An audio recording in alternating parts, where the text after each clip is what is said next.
Margaret Collins stood in front of the JFK airport bathroom mirror, attempting to tame her unruly auburn curls for the third time.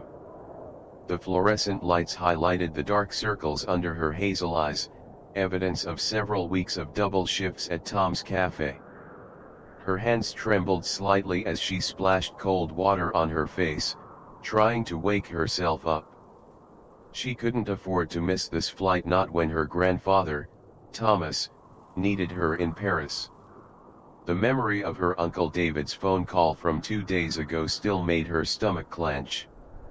"Margaret, your grandfather's condition has worsened significantly," David had said, his usually steady voice breaking.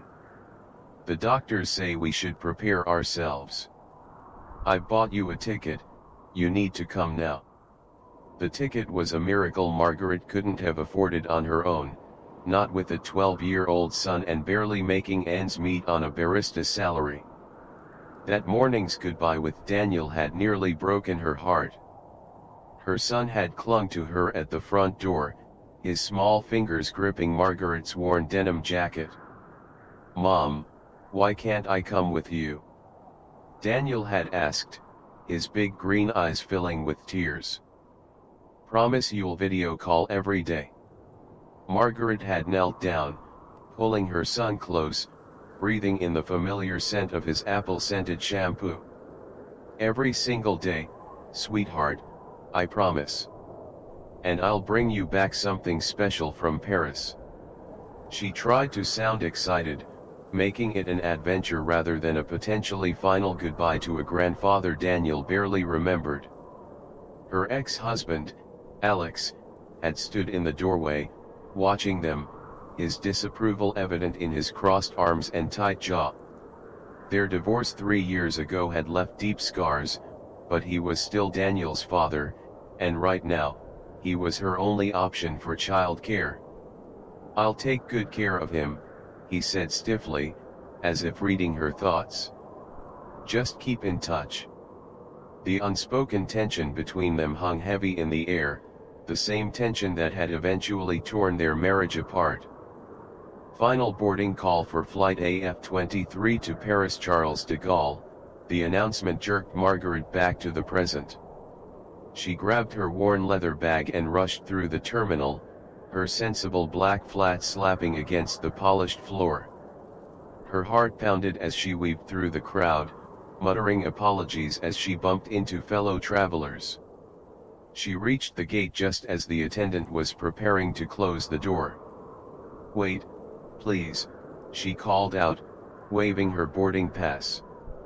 The attendant's initial frown softened at Margaret's obvious distress, and she quickly scanned the ticket. "Hurry along, dear, you're in 24C." Margaret practically stumbled down the jet bridge, trying to catch her breath. Inside the plane, she made her way down the narrow aisle, apologizing as she bumped into seated passengers with her bag. When she reached row 24, she stopped short.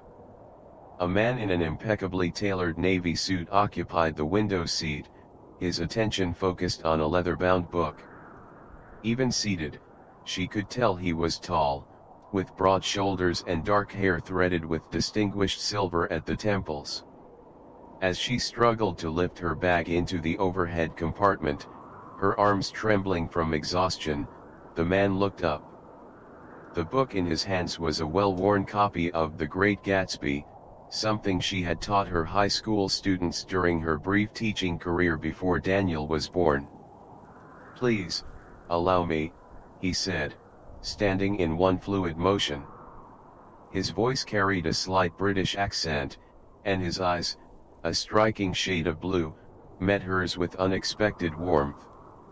He easily lifted her bag, their fingers brushing momentarily, sending an unexpected current through her tired body. "Thank you," Margaret managed, sliding into her seat. She was acutely aware of her simple jeans and faded sweater next to his obvious luxury. "I'm not usually this." She gestured vaguely, not sure how to explain that she was normally more put together, even if that hadn't been true for quite some time. Michael Bennett, he introduced himself with a gentle smile that transformed his serious face. And no explanation needed. Long day. Long month, Margaret replied, attempting to return his smile while trying to get comfortable in the cramped economy seat.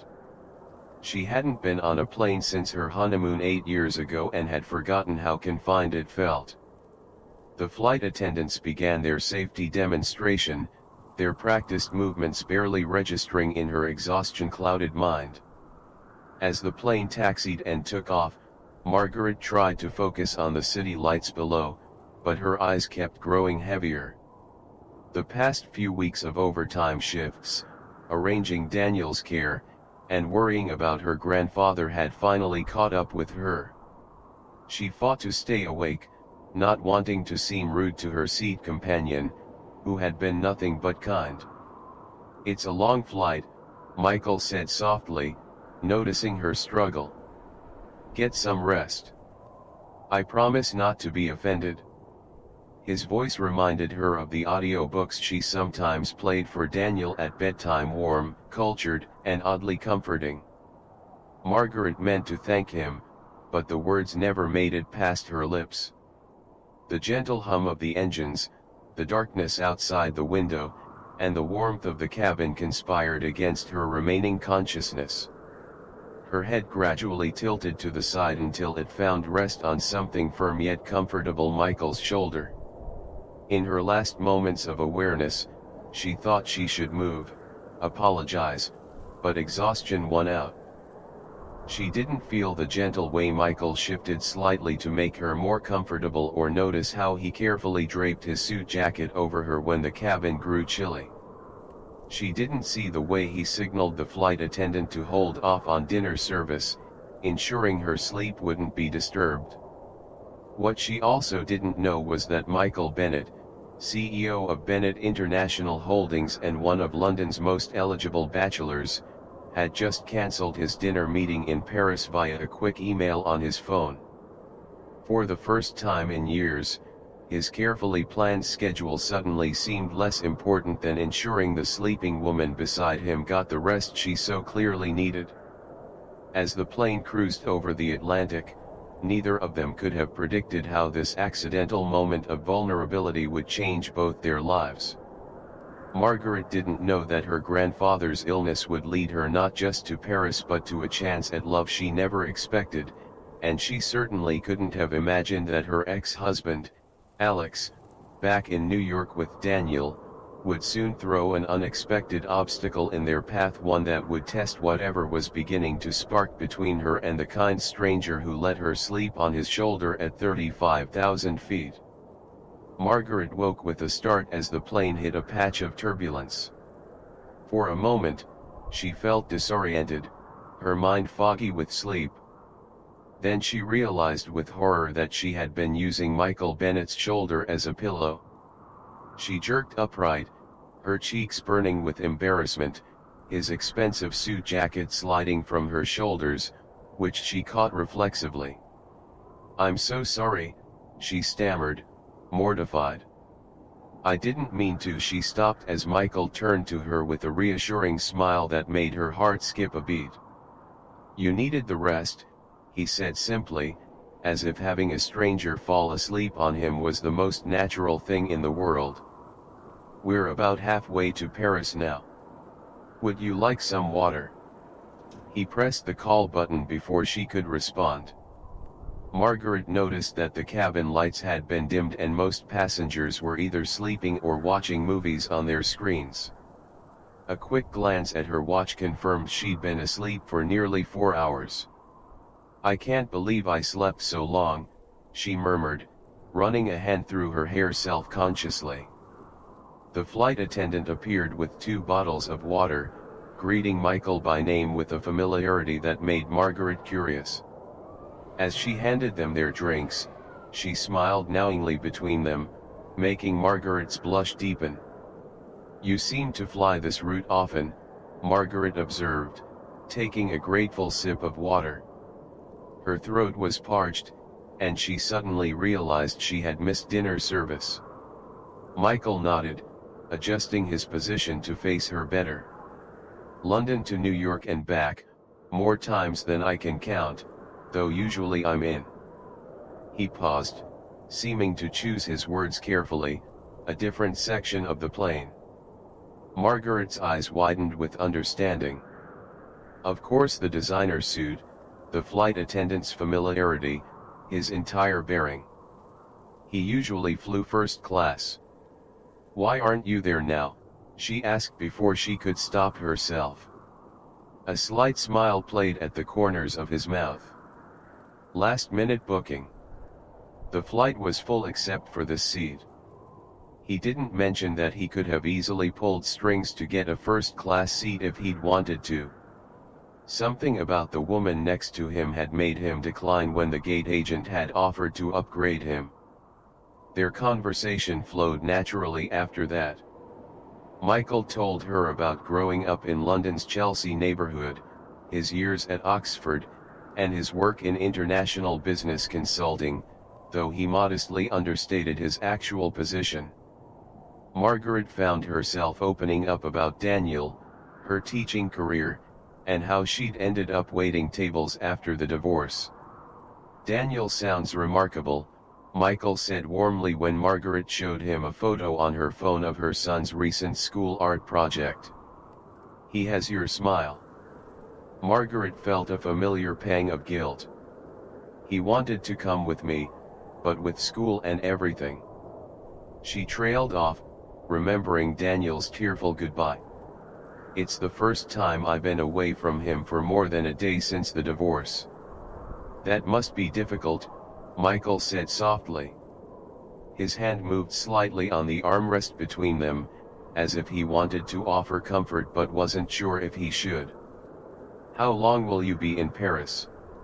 "I don't know," Margaret admitted, her voice catching. "My grandfather, he's not well. The doctors say." She couldn't finish the sentence. To her horror, tears began welling in her eyes. Without hesitation, Michael reached into his jacket pocket and produced a crisp white handkerchief. The gesture was so old-fashioned and gentlemanly that it made Margaret laugh despite her tears. "Who even carries these anymore?" she asked, dabbing at her eyes. "My mother would be mortified if I didn't," he replied with a grin that made him look younger, more boyish. "She raised me with very specific ideas about what a gentleman should always have on hand." Margaret tried to return the handkerchief, but he waved it away. "Keep it. Consider it a souvenir of the time you used a complete stranger as a pillow." His teasing tone made her laugh again, and Margaret felt something shift inside her. For the first time since her divorce, she felt truly comfortable with a man. There was something about Michael that put her at ease. Despite his obvious wealth and sophistication, or perhaps because of it, he seemed so confident in himself that he had no need to make others feel small. As they talked, Margaret noticed other passengers beginning to stir. The cabin lights brightened gradually, and the smell of coffee began wafting through the air. Flight attendants started preparing for breakfast service. "I could murder a cup of coffee," Margaret said, suddenly realizing how hungry she was after missing dinner. As if on cue, her stomach growled audibly, making her blush again. Michael chuckled and pressed the call button once more. When the flight attendant appeared, he quietly asked her something that Margaret couldn't hear. Minutes later, she returned with 2 full breakfast trays, but these weren't the standard economy class meals. These were clearly from first class, complete with fresh croissants, fruit, and steaming coffee in proper cups. "You shouldn't have," Margaret protested, even as her mouth watered at the sight.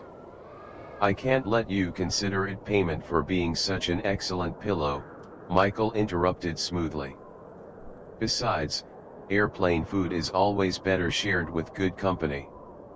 As they ate breakfast together, Watching the sunrise paint the sky in brilliant oranges and pinks through the small window, Margaret felt a flutter of excitement that had nothing to do with the coffee. She found herself hoping that perhaps their connection wouldn't end when they landed in Paris. What she didn't know was that Michael was already formulating a plan to ensure it wouldn't. In his jacket pocket, his phone buzzed with meeting notifications that he continued to ignore. For the first time in his highly structured life, Michael Bennett was choosing to let fate and a chance encounter with the sleeping stranger take the lead.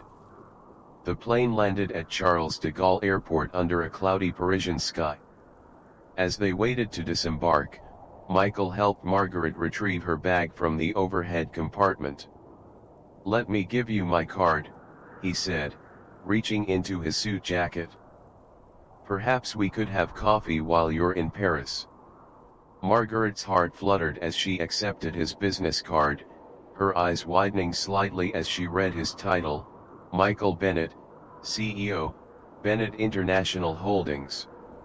She looked up at him with new understanding. "You're not just in business consulting, are you?" Michael had the grace to look slightly embarrassed. "I may have understated my position a bit. I didn't want it to."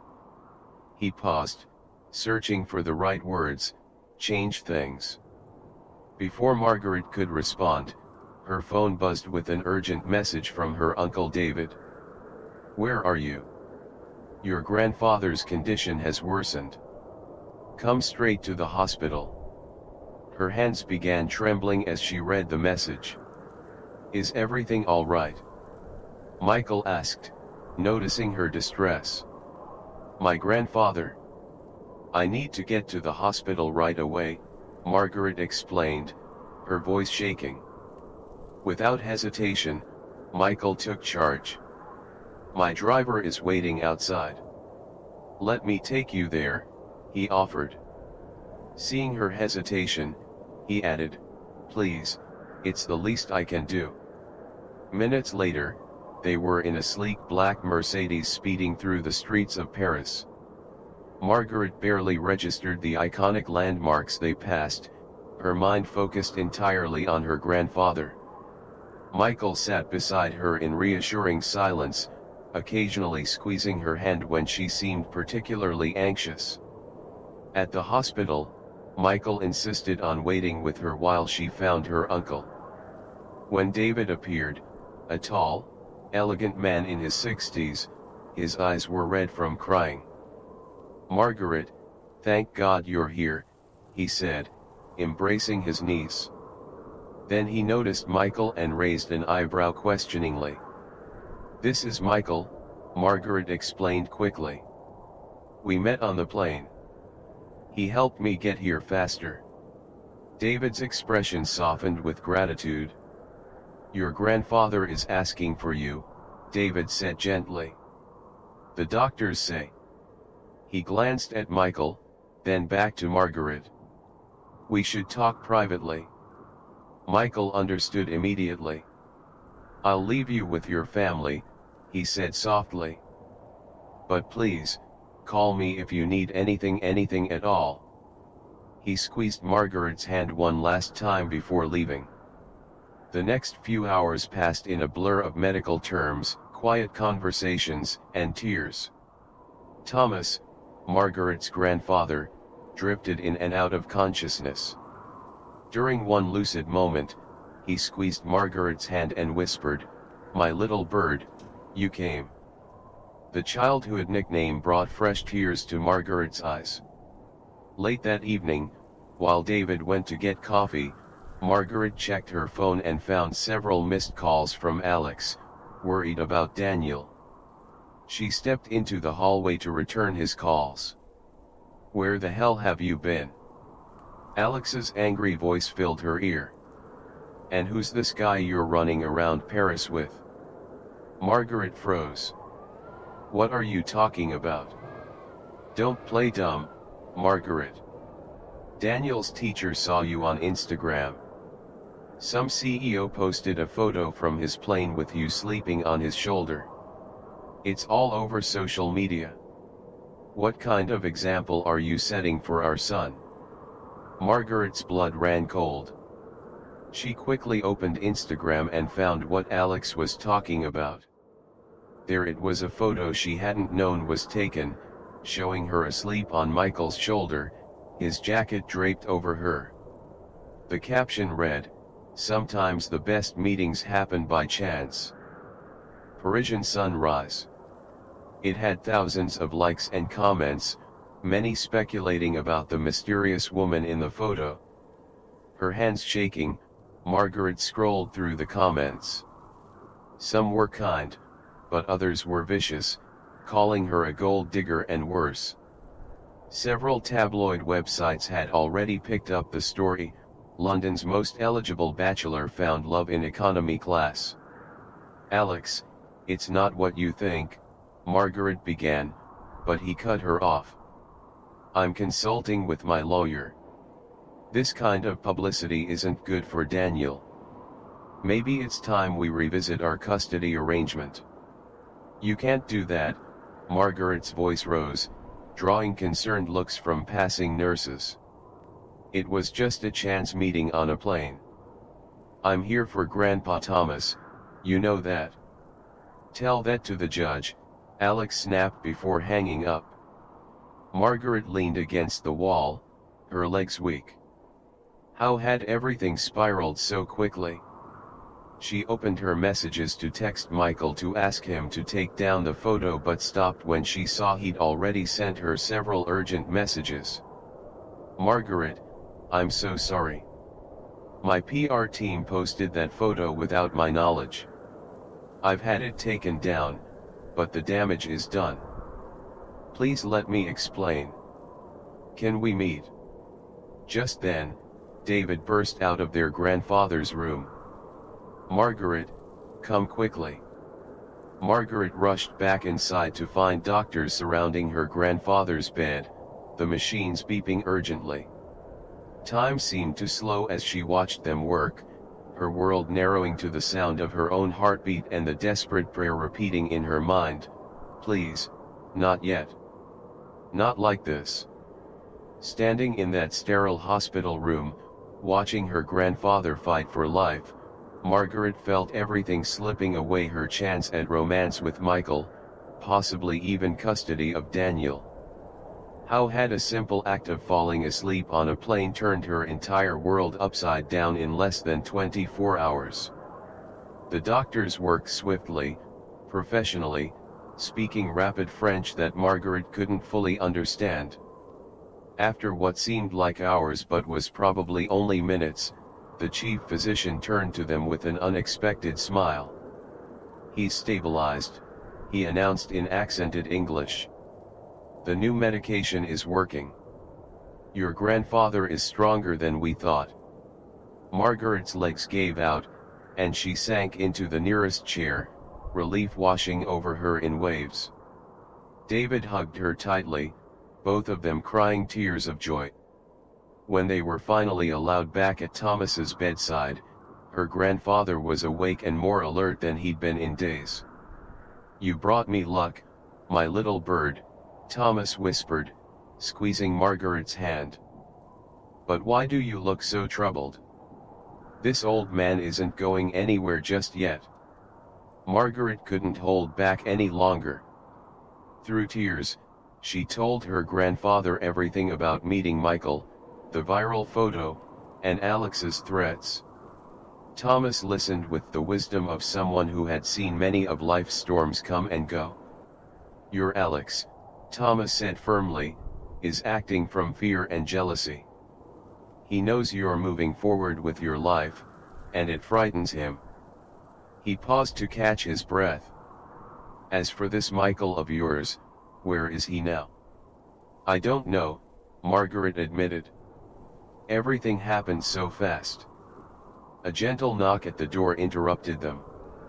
Michael stood in the doorway, still in his suit from the plane but looking somewhat disheveled, as if he'd been running his hands through his hair repeatedly.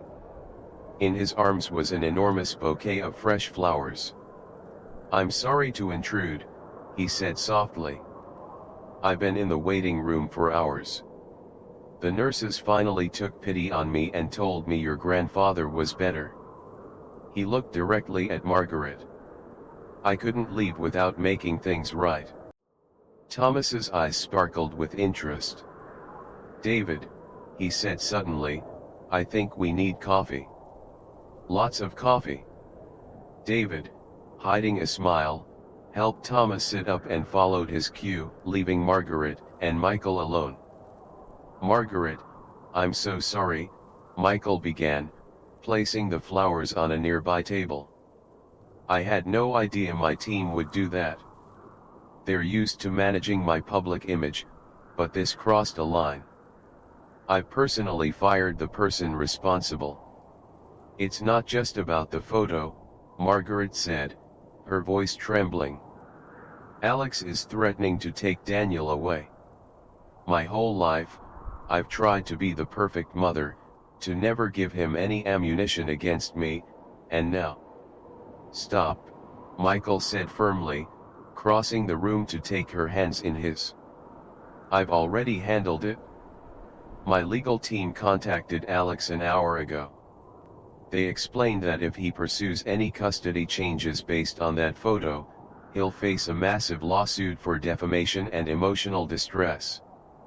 They also reminded him that attempting to use social media speculation to separate a mother from her child wouldn't look good to any judge. Margaret stared at him in disbelief. You did that for me. I'd do a lot more than that, Michael said softly. Margaret, I know we've only known each other for a day, but sometimes a day is all it takes to know something is special. He reached up to brush away a tear from her cheek. I'm not asking for anything except a chance to see where this might go at your pace, on your terms. But your life is so different from mine, Margaret protested weakly. I'm just a waitress from New York. You're a devoted mother, a loving granddaughter, and the kind of person who apologizes for falling asleep on a stranger's shoulder, Michael interrupted with a smile. That's who you are. The rest is just details.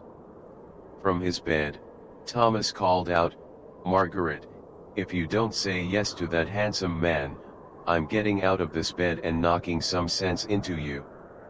They both laughed, breaking the tension. Your grandfather has excellent hearing, Michael observed.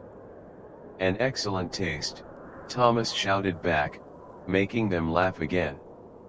Margaret looked up at Michael, really looked at him. Behind the wealth and the power, she saw the same kind man who had draped his jacket over her on the plane, who had waited hours in a hospital just to make things right. Okay, she said softly. Yes. Michael's smile lit up his entire face. Yes to. Yes to seeing where this goes, yes to coffee in Paris, yes to taking a chance. He pulled her close, and right there in her grandfather's hospital room, with the beeping of medical machines as their background music, they shared their first kiss. It was gentle, sweet, and full of promise. About time, Thomas declared from his bed. They turned to find him and David watching them with matching grins. Now, Michael, tell me about your family, and Margaret, call Daniel. That poor boy must be worried sick. The next hour passed in a blur of FaceTime calls with Daniel, who was thrilled to meet a real-life prince on video, comfortable conversation, and more coffee than anyone should probably drink. Alex sent a terse message apologizing for his reaction and assuring Margaret that Daniel was fine and custody wouldn't be an issue. Later that evening, as Michael drove Margaret to her uncle's house where she'd be staying, they passed the Eiffel Tower, glittering against the night sky. I've always wanted to see Paris, Margaret mused, but I never imagined it quite like this. Life rarely goes as we imagine, Michael replied, taking her hand. Sometimes it's better. Margaret looked at their intertwined fingers and smiled. Who would have thought that a delayed flight, an exhausted single mom, and an accidental nap would lead to this. Her grandfather was recovering, Daniel was safe, and somehow, in the midst of chaos, she'd found something she wasn't even looking for. "Better indeed," she whispered, squeezing his hand as they drove through the city of light, their story just beginning. The story of Margaret and Michael offers timeless lessons on the unpredictability of life and the power of unexpected connections.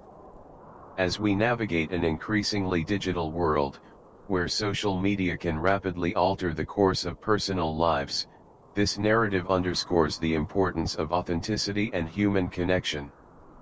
Margaret's journey highlights how unforeseen circumstances can lead to profound personal growth and new beginnings. Despite facing challenges such as balancing family responsibilities and career pressures, the story teaches us the importance of remaining open to new opportunities and relationships. Michael's willingness to prioritize genuine human connection over rigid schedules serves as a reminder that success isn't solely defined by professional achievements but also by the meaningful relationships we cultivate. Additionally, the narrative reflects the resilience required to overcome adversity, as Margaret manages the delicate balance between personal struggles and familial obligations. In today's fast-paced society, this story encourages us to embrace vulnerability and kindness, recognizing that even fleeting encounters can lead to transformative experiences. By cherishing these moments and remaining adaptable, we can find unexpected joy and fulfillment, even amidst life's chaos. Ultimately, the story of Margaret and Michael is a testament to the enduring power of love and the serendipitous nature of life's journey. Dear viewers, we invite you to join us on this heartfelt journey with Margaret and Michael, two individuals whose lives intertwine under the most unexpected circumstances. As you reflect on their story, we ask for your support and insight. What advice would you give Margaret as she navigates the complexities of newfound romance and family responsibilities? How should Michael balance his high-powered career with his emerging feelings for Margaret? We encourage you to share your thoughts, comments, and suggestions in the section below. Consider what actions the characters might take next. Should Margaret explore a new career path in Paris, blending her passion for teaching with her love for storytelling? Could Michael integrate more spontaneity into his structured life, allowing room for personal happiness alongside professional success? Additionally, we'd love to hear your ideas for an open-ended conclusion. Perhaps Margaret and Michael decide to take things one day at a time, leaving their future open to possibilities yet to unfold. Or maybe they both embark on a journey of self-discovery, supporting each other from afar before deciding if their paths will merge. Your input is invaluable in shaping this narrative.